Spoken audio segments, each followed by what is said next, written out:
Hey everyone, in this tutorial I'll show you how to fix an AdSense payment hold in 2026. So if your earnings are stuck and you're not getting paid, this guide will help you find and remove the issue step by step.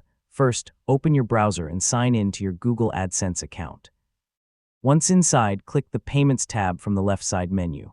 Now look at the top of the page for any alerts like tax issues, identity verification, or address verification holds. One common reason is identity verification. Make sure you upload your ID if Google requests it. Another common issue is address verification. Enter your AdSense PIN correctly to remove this hold. If you see a tax hold, go to Payment Settings and submit or correct your tax information.